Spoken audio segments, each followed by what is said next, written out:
Hi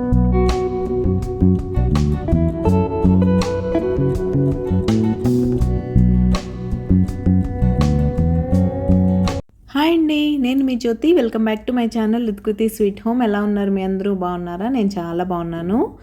ఈరోజు మీరు నా Wednesday morning to night routine అయితే చూసేస్తారు. ఇది ఒక ఫుల్ డే వ్లాగ్. ఇక్కడైతే మార్నింగ్ లంచ్ బాక్స్ ప్రిపరేషన్కి అయితే వచ్చేసాను. ఈరోజు లంచ్ బాక్స్లోకి ఇద్దరు సేమ్ కావాలన్నారు. అదేంటంటే egg bhurji with chapati. So జనరల్గా వెడ్నెస్డే వస్తే మా ఇంట్లో ఎగ్గే ఉంటుంది లంచ్ బాక్స్లో. డిన్నర్లో ఏదన్నా చికెన్ అలాంటిది ఉంటే తింటాం, లేకపోతే మళ్ళీ ఎగ్తోనే ఏదో ఒకటి రిపీట్ చేస్తాను. ఈరోజు అయితే ఈ వీడియోలో మీతో యమ్మీ సింపుల్గా చేసుకునే చికెన్ పులావ్ కూడా షేర్ చేశాను. వీడియో చివరి వరకు మిస్ అవ్వకుండా చూడండి. ఇక్కడైతే ఎగ్ బుర్జీ అంటే బోల్డన్ ఆనియన్స్ కావాలి కాబట్టి నేను ఆనియన్స్ అన్నీ కట్ చేసుకునే పనిలో ఉన్నాను. కొత్త ఆనియన్స్ చాలా కళ్ళు మండిపోతున్నాయి. ఇంకా మిర్చి తీసుకోవడం మర్చిపోయానని అవి కూడా అయితే తీసేసుకుంటున్నాను. ఇంకా మీరు మీ mornings lunch box preparation busy ఎలా గడుస్తుంది, మీరు ఎలా చేస్తారు? పిల్లలకి వేరే, హస్బెండ్కి వేరే ఉన్నప్పుడు ఇంకా హడావుడిగా ఉంటుంది. ఇద్దరికి సేమే ఉన్నప్పుడు కొంచెం ఎలా ఈజీగా నడుస్తుందని చెప్పాలి. ఈరోజు చాలా చలిగా ఉంది. మార్నింగ్ లేవడం కూడా లేట్ అయిపోయింది. అందుకే మీరు అబ్జర్వ్ చేసినట్టయితే స్నానం చేయకుండా కిచెన్లోకి వచ్చి వంట చేసేస్తున్నాను. అప్పుడప్పుడు ఇలా జరుగుతూ ఉంటుంది. 99.9% స్నానం చేసి కుక్ చేయడానికే ప్రిఫర్ చేస్తాను. ఎప్పుడన్నా ఒకరోజు ఇలా కూడా జరుగుతూ ఉంటుంది. ఇక్కడైతే మీతో ఎగ్ బుర్జీ రెసిపీ షేర్ చేస్తాను. ఎగ్ బుర్జీ ఏముంది, మాకు రాదా అంటారా? మీకు వచ్చు, నాకు తెలుసు. కానీ ఇక్కడ మీకు ఒక చిన్న టిప్ అయితే షేర్ చేయాలన్న ఉద్దేశంతో ఎగ్ బుర్జీ అయితే రికార్డ్ చేశాను. ముందుగా సన్నగా కట్ చేసిన ఆనియన్స్, గ్రీన్ చిల్లీస్ అయితే వేసుకొని బాగా ఫ్రై చేసుకోండి. ఫ్రై చేసుకున్న తర్వాత పసుపు, ఉప్పు కనుక యాడ్ చేసేసుకుంటే మీకు ఉల్లిపాయలు త్వరగా మగ్గిపోతాయి. ఉల్లిపాయలు కూడా ఫ్రై అయిపోయిన తర్వాత యాజ్ యూజువల్ మీరు ధనియా పౌడర్, రెడ్ చిల్లీ పౌడర్ కూడా వేసేసుకోండి. అది కూడా వేసిన తర్వాతే ఇప్పుడు నేను చెప్పే టిప్ అయితే వర్క్ అవుతుంది. మీ దగ్గర అప్పుడప్పుడు ఎగ్స్ తక్కువ ఉండడం అలా అవుతూ ఉంటుంది కదా. కానీ బుర్జీ చక్కగా ఒదిగి కొంచెం ఎక్కువగా రావాలంటే మీరు ఏం చేయాలనేది ఈ వీడియోలో చెప్తాను. దీనిలో ఎగ్స్ వేసుకోకుండా సేమ్ అంతవరకు ఫాలో అయ్యి కూడా మీరు ఆ కర్రీ పిల్లలకి పెట్టచ్చు. చాలా బాగుంటుంది లంచ్ బాక్స్లో పెట్టినా కూడా. ఇలా అయితే నా బిజీ మార్నింగ్స్ నడుస్తున్నాయి. ఇంకా మీకు నా వీడియోస్ అండ్ నా రెసిపీస్ ఎలా అనిపిస్తున్నాయి? మీకు కనుక నా వీడియోస్ నచ్చినట్లయితే ప్లీజ్ లైక్ చేసి మీ ఫ్రెండ్స్ అండ్ ఫ్యామిలీకి షేర్ చేయండి. మీరు అలా చేస్తే మన వీడియోస్కి రీచ్ పెరుగుతుంది. రీచ్ పెరిగితే నాకు మరిన్ని వీడియోస్ చేయడానికి బోల్డ్ అంత మోటివేషన్ అయితే వచ్చేస్తుంది. ఇంకా మంచి యమ్మీ రెసిపీస్ అండ్ ఆర్గనైజింగ్ వీడియోస్తో అయితే మీ ముందుకు వచ్చేస్తాను. తప్పకుండా వీడియోని లైక్ చేసి సబ్స్క్రైబ్ చేసుకోండి. అండ్ ఇక్కడైతే ధనియా, రెడ్ చిల్లీ పౌడర్ కూడా వేసేసిన తర్వాత అవి బాగా పచ్చివాసన పోయే వరకు ఫ్రై అయిపోయింది. ఇక్కడ చూసారా, సీక్రెట్ ఇంగ్రీడియంట్ ఇదే. కొంచెం మీరు పాలు యాడ్ చేశారంటే ఎగ్ బుర్జీ చేసేప్పుడు బుర్జీ సాఫ్ట్గా వస్తుంది అండ్ మీకు ఒదిగిస్తుంది కర్రీ. అంటే ఎగ్ కొంచెం తక్కువ ఉన్నా సరే కర్రీ ఒదిగిస్తుంది. మీరు ఇలానే ఇంకొంచెం పాలు ఎక్కువ పోసేసుకొని పాల ఉక్కిరని అంటూ ఉంటారు దీన్ని, అలా కూడా చేసి పిల్లలకి బాక్స్లో పెట్టచ్చు. చాలా బాగుంటుంది. ఎగ్ లేకపోయినా కానీ ఓన్లీ ఆనియన్లో పాలు పోసి కర్రీ చేయొచ్చు. అది ఇంకెప్పుడైనా మీతో షేర్ చేస్తానులేండి ఆ రెసిపీ నేను చేసినప్పుడు. అండ్ ఇక్కడైతే ఎగ్స్ కూడా యాడ్ చేసేసి చక్కగా ఒకసారి మిక్స్ చేసేసి లిడ్ క్లోజ్ చేశారంటే ఒక 2 మినిట్స్కి ఎగ్ బాగా సెటిల్ అవుతుంది. ఆ టైంలో మీకు నచ్చిన సైజులో ఎగ్ని స్క్రాంబుల్ చేసేసుకోవడమే. ఫైనల్గా నేనైతే నా దగ్గర ఫ్రెష్గా కొత్తిమీర ఉంది, కొత్తిమీర అయితే వేసేసుకొని చక్కగా మిక్స్ చేసేసుకుంటే యమ్మీ ఎగ్ బుర్జీ అయితే రెడీ అయిపోతుంది. నేను నా వంట పనిలో బిజీగా ఉన్నాను. మా పాప లేచిందో లేదో చూసేద్దాం, వచ్చేయండి. గుడ్ మార్నింగ్ తల్లి. ఏం చేస్తున్నావు మార్నింగ్ నాకు ఒక ఇన్కంప్లీట్ వర్క్ ఉండింది. రాత్రి లేట్ అయింది, అందుకే పొద్దున్నే చేసుకుంటున్నాను. Wow, so sweet of you తల్లి. Thank you. ఇంతకేం రాస్తున్నావు? ఈవీఎస్ క్వశ్చన్స్ ఉన్నాయి. టైం 7:30 అయింది. సో ఇది ఫినిష్ అయ్యాక రెడీ అవుతుంది. ఓకే తల్లి, బాయ్. అది వాళ్ళకి ఇష్టమైతే అంత ఇంట్రెస్ట్గా అలా చేస్తారనమాట. ఇక్కడైతే బ్రేక్ఫాస్ట్ ప్రిపరేషన్ అవుతుంది. మా హస్బెండ్ కోసం రాగి జావ చేసి పక్కన పెట్టేశాను. తను ముందెళ్తారు పాప కన్నా 1/2 an hour కాబట్టి చల్లారాలని. ఇక్కడ పాప కోసం ఇడ్లీ కూడా పెట్టేస్తున్నాను. అండ్ మన టైంలో అయితే మార్నింగ్ లేచి చదువుకునే వాళ్ళం కదా మనం చక్కగా. 8:30, 8:45 స్కూల్స్ ఉండేవి కాబట్టి. బట్ ఇప్పుడు పిల్లలకి అవకాశం లేదు. 7:15కి బస్సు ఎక్కే పిల్లలు ఏం చదువుతారు చెప్పండి. ఇప్పుడైతే వింటర్ టైమింగ్స్ వల్ల 8:40కి బస్సు వస్తుంది, కానీ అదర్వైజ్ 7:15కే కదా స్టార్ట్ స్టార్టింగ్లో మా అత్తగారు అడిగారు, నాకు భలే నవ్వొచ్చింది మా పాపని. ఏంటమ్మా మార్నింగ్ లేచి ఏం చేస్తావు అంటే చెప్పింది, అదేంటి మార్నింగ్ చదువుకోవడం లేదా అని అన్నారు. అంటే అవి ఇప్పుడు ఎలా ఉంటున్నాయి చెప్పండి, ఆ మార్నింగ్ చదువుకునే అవకాశమే లేదు. ఇంకా ముందు ఉన్న స్కూల్లో అయితే మా పాపకి 6:25కే బస్సు వచ్చేసేది. అలా బాగా ఇబ్బంది అయిపోతుందని స్కూల్ అయితే చేంజ్ చేసాం. ఇప్పుడు కూడా 7:15, 7:20 ఏం పెద్ద లేట్ కాదు. ఇంకా వాళ్ళు ఎప్పుడు లేస్తారు, ఎప్పుడు చదువుకుంటారు, ఏదైనా స్కూల్ నుంచి వచ్చాక ఈవినింగ్ లోపే. అండ్ ఇక్కడ లంచ్ బాక్స్ కోసం చపాతీ రెడీ చేశాను. పాప కోసం ఇడ్లీ కూడా రెడీ చేసి తన ఫేవరెట్ కరివేపాకు పొడి విత్ నెయ్యితో అయితే సర్వ్ చేసేసాను. హలో, హాయ్ అండి, ఎలా ఉన్నారు మీ అందరూ? బాగున్నారా? నేను చాలా బాగున్నాను. చాలా రోజులు అయింది కదా కలిసి. సో మా వాళ్ళు అయితే స్కూల్కి ఆఫీస్కి వెళ్ళిపోయారు. నా మెహందీ ఎలా ఉంది? బాగుందా? ఇంకా కలర్ బాగుంది కదా. ఇప్పుడు మనం పని చేయడం స్టార్ట్ చేసాం కాబట్టి త్వరలోనే పోతుంది. అండ్ ఇదైతే నా మెస్సీ కిచెన్. వాళ్ళు స్కూల్కి ఆఫీస్కి వెళ్ళిపోయిన తర్వాత ఇలానే ఉంటుంది. ఈరోజు మార్నింగే స్నానం చేయలేదు, ఎందుకంటే లేచేసరికి లేట్ అయింది. సో ఈ పనులన్నీ చేసేసుకొని వాషింగ్ మిషన్ కూడా ఆన్ చేసేసి అప్పుడు స్నానానికి వెళ్ళి పూజ అయితే చేసుకుంటాను. అండ్ నా మార్నింగ్ ఎప్పుడు నైట్ టైం కిచెన్ క్లీనింగ్ చూసారు కదా. Morning breakfast and lunch boxes తర్వాత నా కిచెన్ ఎలా క్లీన్ చేసుకుంటాను అనేది ఈ వీడియోలో అయితే చూపిస్తాను. నేను మీకు ఇవన్నీ సెట్ చేసేసి వాషింగ్ మిషన్ ఆన్ చేసేసి అది 3 days నుంచి చేస్తూనే ఉన్నాను. ఇంకా వేయాల్సినవి చాలా ఉన్నాయి. ప్లస్ ఈరోజు నిన్నంతా రెస్ట్ తీసుకున్నాను. మండే తర్వాత ఆ రూమ్ క్లియర్ చేయాలి, స్టడీ రూమ్ క్లియర్ చేయాలి. 2 చేస్తానో ఒకటే చేస్తానో తెలియదు. మోస్ట్లీ ఒకటే చేస్తాను, ఎందుకంటే బట్టలు చాలా ఉన్నాయి కాబట్టి. సో అది బ్లాగ్ అయితే కంటిన్యూ అవుతుంది. నేను మిమ్మల్ని మళ్ళీ కలుస్తాను. మీరైతే మిస్ అవ్వకుండా చూస్తూ ఉండండి.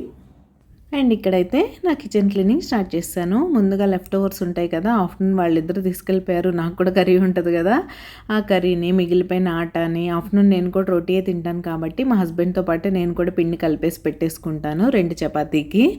అది ఆ టైంకి ఫ్రెష్గా చేసేసుకుంటాను అనమాట.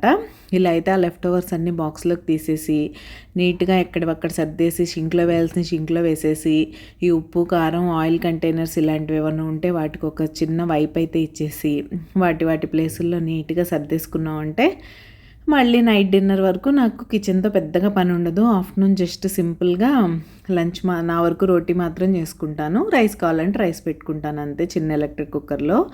అండ్ ఇక్కడైతే ప్లాట్ఫామ్ సర్దుతూ ఉంటే నాకు ఓవెన్ పైన చిరాగ్గా అనిపించింది.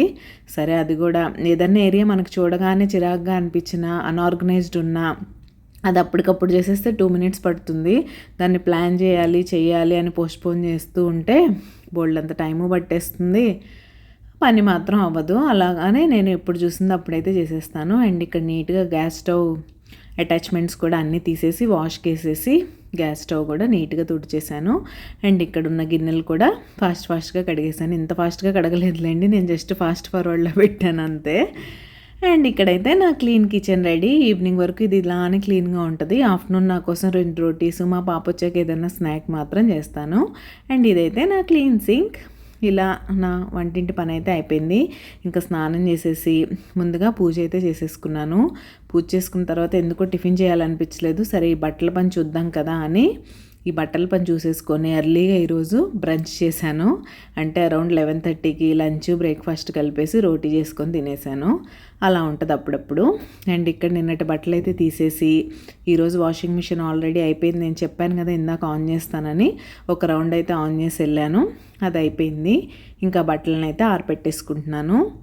ఎండ చూసారా ఎంత బాగా వచ్చిందో కదా. స్లోగా వింటర్ చలి తగ్గుతున్నట్టే అనిపిస్తుంది. 2-3 hours ఎండ వచ్చినా సరే బాగా వేడిగా ఉంటుంది. బట్టలు అయితే చక్కగా ఆరిపోతున్నాయి. నాకున్న బట్టల స్ట్రెస్కి ఆ ఎండ కూడా లేకపోతే పిచ్చైపోయేదాన్ని నేను. అలా ఉంటుంది మనతో. అండ్ మీరు ఎవరైనా సబ్స్క్రైబ్ చేసుకోకుండా మన ఛానల్ చూస్తున్నట్లయితే ప్లీజ్ సబ్స్క్రైబ్ చేసుకొని నన్ను సపోర్ట్ చేయండి. సబ్స్క్రైబ్ చేసుకున్న తర్వాత బెల్ ఐకాన్ ట్యాప్ చేస్తే 3 ఆప్షన్స్ వస్తాయి. అందులో ఆల్ సెలెక్ట్ చేసుకుంటే నేను ఎప్పుడు వీడియో అప్లోడ్ చేసినా మీ మొబైల్కి నోటిఫికేషన్ వచ్చేస్తుంది. మీ దగ్గర ఫ్రీ టైం ఉన్నప్పుడు చూసేయచ్చు. ప్లీజ్ సబ్స్క్రైబ్ చేసుకోండి. అండ్ ఇక్కడైతే నిన్నటి బట్టలు తీసుకొచ్చాను కదా, వాటిని అయితే ఫోల్డ్ చేసేసి వాటి ప్లేసుల్లో సర్దేస్తే ఒక పని అయిపోతుంది. ఇవే కాదు, నేను ఈరోజు 2 ట్రాలీస్ కూడా ఖాళీ చేశాను. అక్కడ బట్టలన్నీ ఫ్రెష్గా వచ్చేయాలండి. అక్కడ ఈరోజు ఆ రోజు వాష్ చేసేస్తారు కాబట్టి ఓన్లీ మేము లాస్ట్ 1-2 days నేను మా హస్బెండ్ వేసుకునేవి కూడా అక్కడ వదిలేస్తాం మేము. ఓన్లీ పాపవి మాత్రం మళ్ళీ కొన్ని రోజులు లేట్ అయితే అక్కడ పొట్టైపోవటం టైట్ అయిపోతూ ఉంటాయి కదా పిల్లలకి. సో తనవి మాత్రం తీసుకొస్తాను. ఇంకా అలా మా ట్రాలీస్లో బట్టలు అవి కూడా తీసేసి నీట్గా వాటి ప్లేసుల్లో అయితే పెట్టేస్తున్నాను. ఈ బట్టలు ఉతకడం, మడతేయడం, ఆరేయడం, సర్దడం, అబ్బా ఇదంతా ఒక పెద్ద పని అనిపిస్తుంది. దీనికన్నా కుకింగే బెస్ట్ అనిపిస్తుంది నాకు. వీళ్ళు ఎంతమందికి నాలా అనిపిస్తుందో కామెంట్ సెక్షన్లో కామెంట్ చేసేయండి. అండ్ ఇంకా మీకు నా వీడియోస్ నచ్చుతున్నాయా లేదా, ఇంకా ఎలాంటి వీడియోస్ మన ఛానల్లో మీరు చూడాలనుకుంటున్నారు అనేది కామెంట్ సెక్షన్లో కామెంట్ చేయడం అస్సలు మర్చిపోవద్దు. ఇంకా నా పాట అయితే అయిపోయింది. మా పాప దగ్గరకు వచ్చాను. తనవి కూడా అంతే, కొంచెం అన్ఆర్గనైజ్డ్ ఉన్నాయి అటు ఇటుగా. అవన్నీ అటు ఇటు సర్దేసి ఇప్పుడు ఫోల్డ్ చేసిన బట్టలన్నీ తనవే. అవి కూడా నీట్గా వాటి ప్లేసుల్లో పెట్టేస్తే తనకు స్కూల్ నుంచి వచ్చినప్పుడు, యాక్టివిటీస్ నుంచి వచ్చినప్పుడు తనకు కావాల్సిన బట్టలు ఈజీగా యాక్సెస్ చేసుకోవడానికి ఉంటుంది. మనం అలా నీట్గా సర్ది పెట్టినా వాళ్ళు అటు ఇటు లాగి చెడగొట్టేస్తారులేండి. అలానే సర్దకుండా ఉండలేం కదా, మనం సర్దుతూనే ఉండాలి, వాళ్ళు పాడు చేస్తూనే ఉండాలి. అదే ఇంట్లో పిల్లలు ఉంటే సందడి. ఇంక ఇలా అయితే డైరెక్ట్గా ఈవినింగ్ స్నాక్స్, టీ ఏం చూపెట్టలేదు. ఇంకా డిన్నర్ ప్రిపరేషన్కి అయితే వచ్చేసాను. స్నాక్స్, టీ ఏముందిలేండి, ఇది ఈవినింగ్ టైంలోనే మ్యారినేట్ చేశాను. నాకెందుకో ఈరోజు బాగా చికెన్ బిర్యానీ తినాలనిపిస్తుంది. బిర్యానీ చేసేంత ఓపిక అయితే లేదు, కానీ సింపుల్గా పులావ్ చేసుకుందాం అని అయితే డిసైడ్ అయ్యాను. చికెన్ ఆల్రెడీ ఉంది ఇంట్లో కాబట్టి చికెన్ పులావ్ కోసం చికెన్ అయితే మ్యారినేట్ చేస్తున్నాను. ఈ మ్యారినేషన్ మీకు మన వీడియోస్లో చాలాసార్లు షేర్ చేశాను. ముందుగా నీట్గా వాష్ చేసి పెట్టుకున్న చికెన్లో ఉప్పు, పసుపు, కారం, ధనియా పౌడరు, ఫ్రెష్గా గ్రైండ్ చేసిన జింజర్ గార్లిక్ పేస్ట్, కొంచెం పెరుగు అయితే వేసి బాగా మిక్స్ చేసి పక్కన పెట్టేసుకున్నాను. మీ దగ్గర నిమ్మకాయ ఉంటే నిమ్మకాయ కూడా యాడ్ చేసుకోండి, చాలా బాగుంటుంది. అండ్ అలా అదొక 1.5 hour అలా వదిలేసాను. ఈ టైంలో నేను టీ తాగడం, ఈవినింగ్ ఇల్లు తుడుచుకోవడం అలాంటి పనులన్నీ చేసేసుకొని వంట దగ్గరికి అయితే వచ్చేసాను. ఎర్లీగా చేసేస్తే ఎర్లీగా తినేసి ఎర్లీగా పడుకోవచ్చు అని ప్లాన్ అనమాట. ఈ మధ్య అయితే నేను అలానే చేస్తున్నాను. ఎక్కువ లేట్ చేసేసి 11-11:30కి పడుకుంటే అస్సలు నిద్ర సరిపోవట్లేదు. అందుకే 9:30-10 కల్లా కిచెన్ క్లోజ్ చేసేసి పడుకునే ప్లాన్లో అయితే ఉంటున్నాను. కొద్దిగా థిక్ బాటమ్ ఉన్న ప్యాన్ అయితే పెట్టుకొని దానిలో కొంచెం నెయ్యి, కొద్దిగా గీ అయితే కొంచెం గీ, కొంచెం నూనె అయితే యాడ్ చేశాను. యాడ్ చేసి అందులో హోల్ బిర్యానీ స్పైసెస్ వేసుకున్న తర్వాత స్లిట్ చేసిన 2 గ్రీన్ చిల్లీస్ అయితే యాడ్ చేశాను. అవి కొంచెం ఫ్రై అయిన తర్వాత పొడవుగా కట్ చేసుకున్న ఉల్లిపాయలు అయితే యాడ్ చేసుకొని బాగా ఫ్రై చేసుకోండి. ఉల్లిపాయలు కొంచెం ఫ్రై అయిపోయినాయి అనుకున్నప్పుడు మీరు కొద్దిగా జింజర్ గార్లిక్ పేస్ట్ వేసుకోండి. ఆల్రెడీ మనం మ్యారినేషన్లు వేసాం కాబట్టి ఇంకెక్కువ వేస్తే ఘాటుగా అయిపోద్ది. సో లైట్గా ఆనియన్స్కి ఫ్లేవర్ పట్టడం కోసం మాత్రమే వేసుకున్నాను నేను ఇక్కడ చూసారా, కెమెరాలో రికార్డ్ అవుతుందో లేదో అని చూస్తూ జింజర్ గార్లిక్ పేస్ట్ ఆనియన్స్ మీద కాకుండా గరిటె మీద వేసాను. అలా ఉంటుంది రికార్డింగ్ అప్పుడు. అండ్ అవి కొంచెం ఫ్రై అయిపోయిన తర్వాత ఒక టమాటో కూడా చాప్ చేసుకొని వేసేసుకున్నాను. టమాటో కొంచెం మగ్గిపోయిన తర్వాత మనం ముందుగా మ్యారినేట్ చేసి పెట్టుకున్న చికెన్ యాడ్ చేసుకొని బాగా మిక్స్ చేసుకోవాలి. చికెన్లోంచి బోల్డ్ అంత వాటర్ అయితే రిలీజ్ అవుతుంది. ఆ వాటర్ అంతా ఎవాపరేట్ అయిపోనివ్వండి. ఆ వాటర్ ఉండగా మీరు రైస్ వేసేసారు అంటే మీకు నీచు వాసన వస్తుంది చికెను. కాబట్టి ఆ వాటర్ అంతా చక్కగా ఎవాపరేట్ అయిపోనివ్వండి. వాటర్ అంతా ఎవాపరేట్ అయిపోయిన తర్వాత ముందుగా క్లీన్ చేసి పెట్టుకున్న బాస్మతి రైస్ అయితే యాడ్ చేసుకొని చక్కగా ఇందులోనే సరిపడా వాటర్ పోసేసి మీరు కుక్ చేసేసుకోవచ్చు. నేనైతే ఎలక్ట్రిక్ కుక్కర్లో కుక్ చేశానులేండి. ఇక్కడ చూసారా చికెన్ నుంచి ఎంత వాటర్ వచ్చాయో, ఈ వాటర్ అంతా చక్కగా ఎవాపరేట్ అయిపోనివ్వండి. అయిపోయాక నేను ముందు చెప్పినట్లే నీట్గా వాష్ చేసుకున్న బాస్మతి రైస్ అయితే వేసుకొని మిక్స్ చేస్తాను. ఇంకా మీకు బిర్యానీ తినాలనిపించినప్పుడు మీరు ఏం చేస్తారు? మీకు పులావ్ ఇష్టమా, బిర్యానీ ఇష్టమా, ఫ్రై పీస్ బిర్యానీ ఇష్టమా, దమ్ బిర్యానీ ఇష్టమా, ఏ బిర్యానీ ఇష్టమో నాతో కామెంట్ సెక్షన్లో కామెంట్ చేసేయండి. ముందుగా వేయాల్సిన బిర్యానీ మసాలా మర్చిపోయాను కాబట్టి రైస్ యాడ్ చేశాక వేశాను. పర్లేదు, ఇది మన ఇంట్లో కుకింగే కాబట్టి ఇంగ్రీడియంట్స్ అటు ఇటు అయినా కూడా ఏం ప్రాబ్లం లేదు. చక్కగా వేసేసుకొని మిస్ అవ్వకుండా ఉంటే చాలు. ముందు వెనక వేసినా పర్లేదు అనుకుంటున్నాను నేనైతే. కానీ వేసే టైంలో వేస్తేనే టేస్ట్ బాగుంటుంది. ఇక్కడైతే నేను ఎలక్ట్రిక్ కుక్కర్లోకి ట్రాన్స్ఫర్ చేసేసి నేను ఈ గ్లాస్తో 2 glasses బాస్మతి రైస్ తీసుకున్నాను. కాబట్టి బాస్మతి రైస్కి 1కి 1.5 వేస్తే సరిపోతుంది. కాబట్టి 3 glasses వాటర్ అయితే వేసి ఎలక్ట్రిక్ కుక్కర్ ఆన్ చేసి నేను మిగతా పనులు చేసుకునే లోపు చక్కగా గుమగుమలాడే పులావ్ అయితే రెడీ అయిపోయింది. మేము చక్కగా తినేసి మా డిన్నర్ని అయితే ఎంజాయ్ చేసేసాం. ఇలా నా వెన్స్డే అయితే గడిచింది. కొంచెం బిజీగా గజిబిజి ఉందిలేండి. పని పని పని పని ఈ పనికి లేదు విరామం, అది స్టోరీ. ఈ టైంలోనే సాల్ట్ చెక్ చేసుకొని ఏమైనా తక్కువ అయితే యాడ్ చేసుకోండి.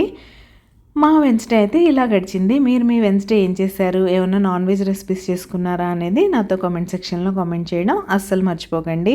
అండ్ ఇక్కడైతే మన పులావ్ రెడీ అయిపోయింది. నేను కదిపి చూస్తున్నాను, చూసారా?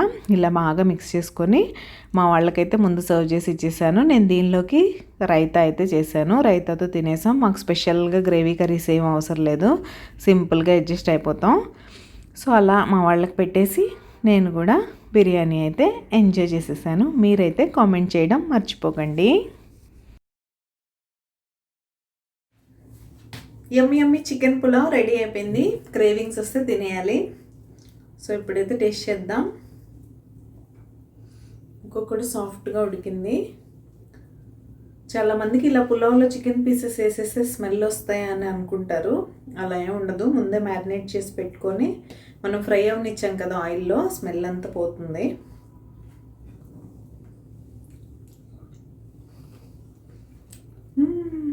బాగుంది, చాలా సూపర్. నేనైతే ఎంజాయ్ చేసేస్తాను. మీరు రెసిపీ తప్పకుండా ట్రై చేసి ఛానల్ని సబ్స్క్రైబ్ చేసుకోండి. బాయ్. సో అది ఈరోజు వ్లాగ్. మీకు ఎలా అనిపించింది? నచ్చిందా? నచ్చితే తప్పకుండా లైక్ చేయడం మర్చిపోకండి. ఈరోజు వీడియో అయితే ఇక్కడితో ఎండ్ చేసేస్తున్నాను. రేపు మరొక మంచి వీడియోతో మళ్ళీ మీ ముందుకు వచ్చేస్తాను. అంతవరకు take care, bye. And don't forget to subscribe to with Kriti sweet home. Bye.